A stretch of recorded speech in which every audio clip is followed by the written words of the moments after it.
वसुंधरा राजे एक बार फिर से चर्चाओं में हैं।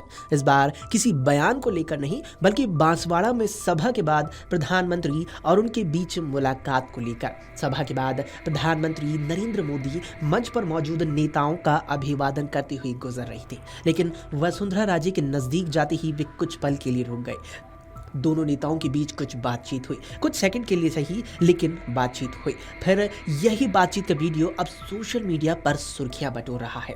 खुद राजी ने अपनी सोशल मीडिया हैंडल एक्स पर पीएम से मुलाकात की तस्वीरों को शेयर किया, जिस पर यूजर्स की जबरदस्त प्रतिक्रिया मिली। बीते कई महीनों में उन्होंने सोशल मीडिया पर जितने पोस्ट किए हैं उनमें सबसे ज्यादा देखी गई तस्वीर यही रही है। खास बात इसमें बॉडी लैंग्वेज की भी रही। सियासत में भाव भंगिमाओं की अपनी अलग ही भाषा होती है। राजे इस मुलाकात के दौरान बेहद सहज और कॉन्फिडेंट अंदाज में मोदी जी से बात करती नजर आ रही थी। वजह यह है कि बीजेपी में इस वक्त जो द्वंद्व चल रहा है उसे देखते हुए इस तस्वीर के मायने ढूंढे जा रहे हैं।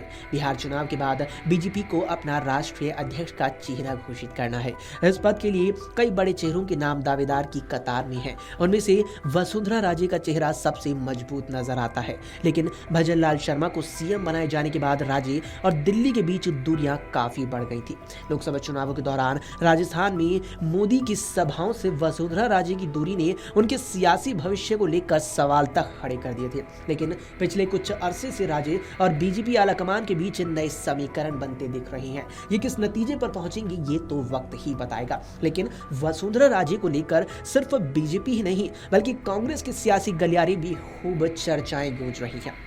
बीते दिनों पूर्व मुख्यमंत्री अशोक गहलोत ने भी वसुंधरा राजे को लेकर बयान दिए। उन्होंने भीलवाड़ा दौरे पर मीडिया कर्मियों से बातचीत करते हुए कहा था कि वसुंधरा राजे 2 बार मुख्यमंत्री रह चुकी थी। अगर वे सीएम होती तो उनका अनुभव काम आता। इसलिए मैंने कहा कि अगर वे तीसरी बार सीएम बनती और फिर भी कोई कमी होती तो हम उन पर जमकर अटैक करते। हालांकि बीजेपी नेताओं के एक धड़े का मानना है कि प्रधानमंत्री का ये अंदाज राजस्थान में बीजेपी नेताओं के बीच एक बैलेंसिंग एक्ट स्थापित करना है। उनका कहना है कि राजस्थान बीजेपी में जो धड़ाबंदी चल रही है उससे निपटने के लिए मजबूत नेताओं को साधना जरूरी है। इनका कहना है कि जिस तरह की स्थितियां बनी हैं उन्हें देखते हुए कल प्रधानमंत्री मोदी ने वसुंधरा राजे को जिस तरह का महत्व दिया वो चर्चा का विषय तो है ही। दोनों के बीच क्या संवाद हुआ ये तो वही जानते हैं, लेकिन दोनों के बीच जो गर्मजोशी नजर आई उसके कई मतलब निकाले जा सकते हैं। ये प्रदेश भर में चर्चा का अब विषय भी बना हुआ है। इसे संकेत समझ लिए या सीनियरिटी को महत्व देना। ये गर्मजोशी कई तरह से निहितार्थ अपने आप में समेटे रहे हैं। इसका परिणाम अगले 3-4 महीनों में देखने को मिल भी सकता है। अगर आप ये वीडियो YouTube पर देख रहे हैं तो हमारे चैनल को सब्सक्राइब कर बेल आइकन दबाएं और Facebook पर देख रहे हैं तो हमारे पेज को लाइक करें।